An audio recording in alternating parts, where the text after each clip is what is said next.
Hello, എല്ലാവർക്കും സുഖമല്ലേ? മഴയൊക്കെ എങ്ങനെയുണ്ട്? ഇവിടെ ഭയങ്കര മഴ കേട്ടോ. എല്ലാവരും സേഫായിട്ടൊക്കെ ഇരിക്കണേ. ഇനി ഇവിടെ ഭയങ്കര മഴയുണ്ട്. എനിക്ക് തോന്നി ഈ മഴയത്ത് ചൂട് കട്ടൻ കാപ്പിയും കട്ട്ലേറ്റൊക്കെ കഴിക്കാനായിട്ട്. നമുക്ക് പിന്നെ വീട്ടിലുള്ള സാധനങ്ങൾ വെച്ച് ഉണ്ടാക്കാമെന്ന് വെച്ചിട്ടോ. ഞാൻ ഈ ഹോസ്റ്റലിലൊക്കെ ഇരിക്കുമ്പം കുറേ ഫുഡിൻ്റെ വീഡിയോസ് കണ്ട് എല്ലാം സേവ് ആക്കി വെക്കും കേട്ടോ. വീട്ടിൽ പോകുമ്പോൾ ഉണ്ടാക്കാം, വീട്ടിൽ പോകുമ്പോൾ ഉണ്ടാക്കാമെന്ന്. വീട്ടിൽ വരുമ്പോഴത്തേക്കും ഇതൊന്നും ഞാൻ കണ്ടിട്ടേ ഇല്ല എന്നുള്ളൊരു ഭാവമാട്ടോ എനിക്ക്. പക്ഷേ ഇന്ന് എനിക്കെന്തോ കട്ട്ലേറ്റ് തിന്നാൻ ഭയങ്കര ആഗ്രഹമായിരുന്നു കേട്ടോ. ഞാനാണെങ്കിൽ വീട്ടിലിടയ്ക്ക് ഉണ്ടാക്കുന്നതാട്ടോ ഈ കട്ട്ലേറ്റ്.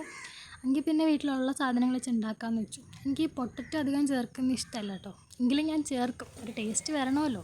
എല്ലാം ഉണ്ടെങ്കിൽ നല്ല ടേസ്റ്റ് കിട്ടുള്ളൂ. നിങ്ങളായിരിക്കും എന്ത് ഇതിന് ഈ കളർ. ഇവിടെ പച്ചമുളക്, ഇഞ്ചി തുടങ്ങിയ സാധനങ്ങളൊന്നും ഇല്ലായിരുന്നു കേട്ടോ. അപ്പം ഞാൻ കുറച്ച് എരിവ് കൂടാൻ വേണ്ടിയിട്ട് മുളക് പൊടി ഇട്ടാ കേട്ടോ. പിന്നെ ഇവിടെ ഉള്ളവർക്ക് എരിവാണ് ഇഷ്ടം. പിന്നെ എനിക്ക് ഈ കട്ട്ലേറ്റ് ഉണ്ടാക്കുമ്പോഴത്തേക്കും ഈ അവസാനം ചെയ്യുന്ന കേട്ടോ ഏറ്റവും കൂടുതൽ ഇഷ്ടം. ഇത് ഉരുട്ടി ഷേപ്പാക്കുന്നു, പിന്നെ ബ്രെഡിലൊക്കെ കോട്ട് ചെയ്തെടുക്കുന്ന കേട്ടോ എനിക്ക് ഏറ്റവും കൂടുതൽ ഇഷ്ടമായിട്ടുള്ളത്. ഞാൻ ഈ ഒരു ഷേപ്പാക്കി വെച്ചിട്ടോ.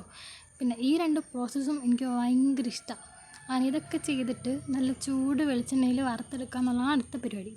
ഇതൊക്കെ ചെയ്യുമ്പോഴും മഴ പെയ്യണേ എന്നുള്ളൊരിതായിരുന്നു. കാരണം ഇത് ചെയ്ത് തുടങ്ങിയപ്പോഴേ മഴയൊക്കെ പോയായിരുന്നു. അങ്ങനെ വറുത്തൊക്കെ എടുത്തിട്ടോ. ലാസ്റ്റ് സോസൊക്കെ ആയി കഴിക്കാൻ വേണ്ടി ചെന്നപ്പോഴാണ് കട്ടൻ കാപ്പിയില്ല. കട്ടൻ കാപ്പിയൊക്കെ ഇട്ട് പുറത്തിറങ്ങിയപ്പം മഴയും വന്നില്ല.